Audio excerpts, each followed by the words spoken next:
Sleep is a very underestimated factor in terms of, boosting your memory, boosting your brain power. I can say today that I've reached this far without breaking nights. Wow. I think I only broke one night. Nalikena Munalula with distinction. I think that is the phrase that any graduating student would want to hear. The fact that you have worked so hard and you're finally graduating with a distinction. And this is something that our dearest sister, Munalula Nalikena, got to hear, having graduated with a distinction from the University of Zambia in the School of Humanities as the best female student. And you were studying psychology, so you just graduated with a Bachelor of Arts in psychology. Sister Nalikena Munalula, welcome to this interview and congratulations. Thank you so much. How are you feeling after the whole ceremony? Um, I must say I'm feeling elated and calm, relaxed and grateful that the journey was had and it was completed successfully. Well, we are just as excited and elated as you are. Obviously, not as much as you are, but we're definitely glad that we have gotten the chance to witness such a wonderful occasion in your academic journey. Just to kick off the conversation, how would you say your academic journey at UNZA has been so far? I would describe it as bittersweet. How so? Bitter in the sense that with school, of course, and with every academic journey, challenges and hurdles. So we talk about the workload that's involved, trying to understand the new information that's coming, keeping up with deadlines, ensuring that you get the best of results, while at the same time also navigating other non-school related factors that Yeah. can also influence your academic performance. So things like financial challenges, your relationships, whether it's with friends and family, your own personal health, and many others. So on that part, of course, there have been challenges, but it has also been good in the sense that I see how God's grace had shielded me and carried me through during those circumstances. Well, that is very well put together. And what I hear is someone who has managed to thrive and be excellent, but in the midst of all the academic and social pressure that any other student would actually go through. And I'm sure it's pretty much something that any person that is listening to us would relate to, which would beg the question, how did you do it? What sort of systems or habits or routines have you employed in your academic journey that have helped you to achieve the academic excellence that you have? Because every student does come to UNZA, they all want to do really well, but not every student manages to graduate with a distinction or even top of the class or the school. What sort of systems did you put in place to help you achieve the success and excellence that you have? There are many things that I had to do, that I had to put in place. The first one is putting God first. And by putting God first, I mean trying to do what He has said you should do in the simplest, as simply as it has been stated, you do.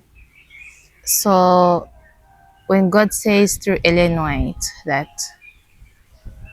success in any line demands a definite aim, okay, I remember coming to Onza, I made it a goal to say, I'm going to study psychology. Yes, I have the knowledge, but I also want to live with wisdom. And I remember some advice I had received from Evangelist Benzo Chitenge. He told me that as I leave school, secondary school, I should surround myself with God-fearing people. So that for me was the first step that I had taken, putting the Lord first in what I did. And even beforehand, I had made it a resolve to say, should Sabbath issues come, I'll choose the Lord's side. Wow. Still, I prayed that the Lord would not lead me into temptation, and also that I should not tempt the people around me to get me to break the law of God. Then, in addition to that, I would say taking care of your physical health is very important. I had to take very deliberate steps to put my health in order. And on this one, I would mention sleep. Sleep is a very underestimated factor in terms of boosting your memory, boosting your brain power. I can say today that I've reached this far without breaking nights. Wow. I think I only broke one night. I don't think a lot of students can relate with that, because every student just kind of sacrifices their sleep at the altar of academic performance. So to hear one say that they managed to go through the academic journey and only broke one night, it almost sounds unbelievable. But then you have the results to show for it. So please convince us. Oh, yes. Yes. So maybe I'll dive into a bit of psychology. Please do. When you sleep, that's the time that the brain uses to consolidate its information. Everything that has been gathered throughout the day. And that's why it's very cardinal that you have your 8 hours of sleep. Now, I would say maybe for those who know that they're more active at night, then they can do it. But for the rest of us, try it as much as possible. Daytime, use it to do everything that you need to do, including your study, including your social life and everything else. And dedicate your night to good quality sleep. So by good quality sleep, the lights off, the temperature stable, your stomach empty, your gadgets aside, that will pay off in the long run. Oh, wow. Well, that is wisdom I am willing to follow after, at least considering that you have the results to show for it. And I do think that this is very practical wisdom that any of our listeners or viewers out there would want to employ. Is there anything else in your routine and habits? Because you have mentioned the God factor, and you have also mentioned taking care of your health. Anything else? Yes, I would say attending classes as well is very important. I think it's one of the invisible factors that have had the biggest impact. They say consistency is key. Yes. When you attend classes, even on those days when nothing much has been said by the lecturer, there's still one or two things that you can grasp that when it's time to study, you will not have to sweat as much. So yes, there are some things that, the lecturer may not explain well, but if you listen to them, it gives you less stress when it's time for you to study. Also, by being consistent in class and paying attention, because that's also another one, you can attend class and still not engage during those classes. So by attending classes and paying attention to them, I believe it also helps you to develop, to earn your lecturer's respect.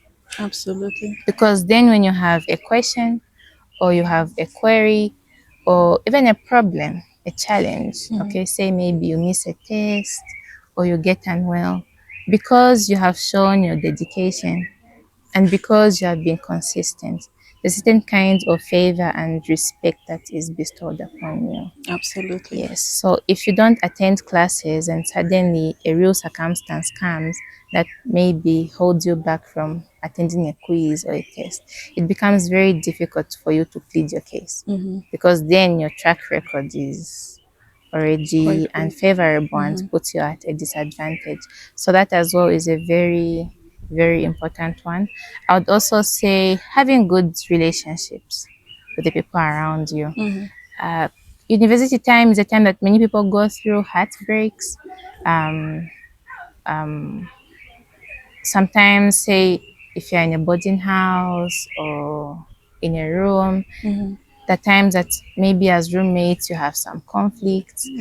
Sometimes it's not always within your control, but I would say with the people that you decide to make friends with, make sure they have a certain kind of stability in their lives. I know there are certain routes that are exciting and thrilling, but they also come at a massive cost, which is your attention and your peace.